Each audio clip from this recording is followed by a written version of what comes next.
So with Dragon Ball Daima throwing us a huge curveball that, well, I can't say you couldn't have seen coming, seeing as this entire show is basically one big fuck you to Dragon Ball GT. And if you want to know my real thoughts on this, hit that subscribe button because I will be getting into that video eventually. Dragon Ball Daima decided, instead of creating yet another new transformation, let's just break the internet and bring back Super Saiyan 4, making it the second time the series has revamped a previously introduced transformation, and giving me a fun opportunity as late as I am to this game, but hey, you know what, sometimes life gets in the way and videos take a little while to make, to compare the two forms and see which one I like the best. But before we get into all that, guys, I am trying to hit 2,000 subscribers, and if you guys could do me a favor and hit that subscribe button, it would be greatly appreciated. Alright, so first off, let's just get appearance out of the way, and it will be pretty simple since the changes were pretty subtle.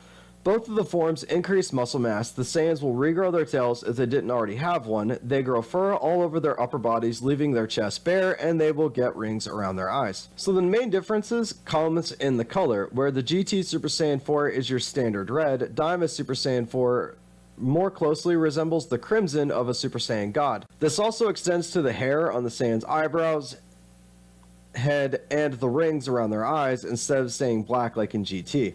Also in GT, the hair on the arms extends all the way down to the hands, and in Daima, it stops about mid-forearm. But the last big difference, appearance-wise, is that the Saiyan was wished back to a younger body. See, in Daima, if this happens and the Saiyan transforms, they just remain in their younger body, whereas in Super, they will grow to their adult size. But now let's go over how the transformation happens. So in GT, there are two ways to accomplish the start of the transformation. First, if the Saiyan already has a tail, then he needs to look at the full moon, or something that closely resembles a moon like another planet, and transform into a giant ape, the Ozaru transformation.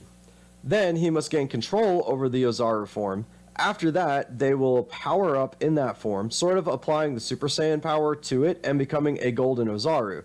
Then, pushing this form past its limits will cause the form to condense and unlock the latent potential of the Saiyan, thus completing the transformation and the Saiyan becoming a Super Saiyan 4. So the second is for a Saiyan without a tail, and they will need to be exposed to blood swaves. Now, when they're exposed to blood swaves, they can transform into the great ape without the need for a full moon.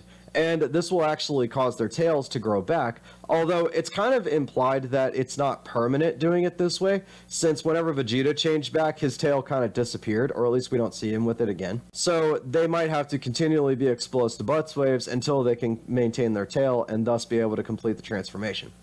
But essentially, once they've been exposed to the blood swaves and their tails grow back, the whole process applies all over again for this. Just replace the moon with the tail to the blood swaves and the tail growing back. So now, as for continued use of the form, there is some controversy. Some would say that once they have achieved it, they can always use it, at least once they have it mastered, since we see Goku use the form freely.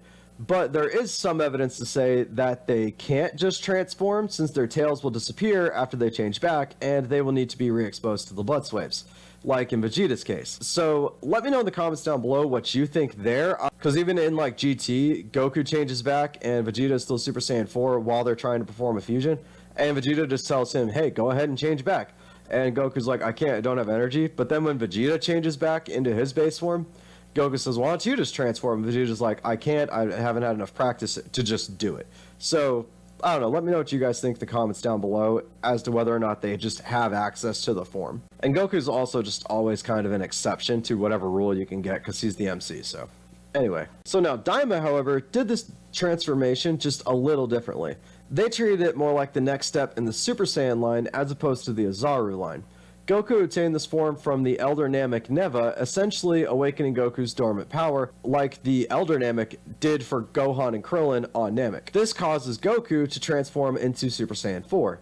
Now, Goku did retain the usage of the form, but at least as of recording this video, he still has to transform through all of the other Super Saiyan transformations in order to get to it. And just a side note here, the tail seems to regrow every time Goku changes, since he had to regrow it the second time he performed the transformation.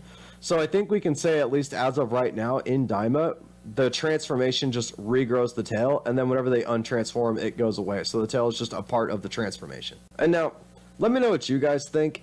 in the comments down below, but I actually prefer the GT method of the transformation. It just feels more natural as the Saiyan's perfected form, since you have to go through the Ozaru first. I wasn't a big fan of the way they've taken the transformations in Super. I mean, it's not bad, it's fun, and I do enjoy it, but like as far as like transformations go, I'm a diehard Super Saiyan 4 as just the natural evolution of the Saiyan. But now finally we can look at power, and honestly here I'm at a loss. Realistically, they're probably the same. I mean, there's plenty of argument that says SSJ4 and SS Blue are on equal power, so this one shouldn't really be much different.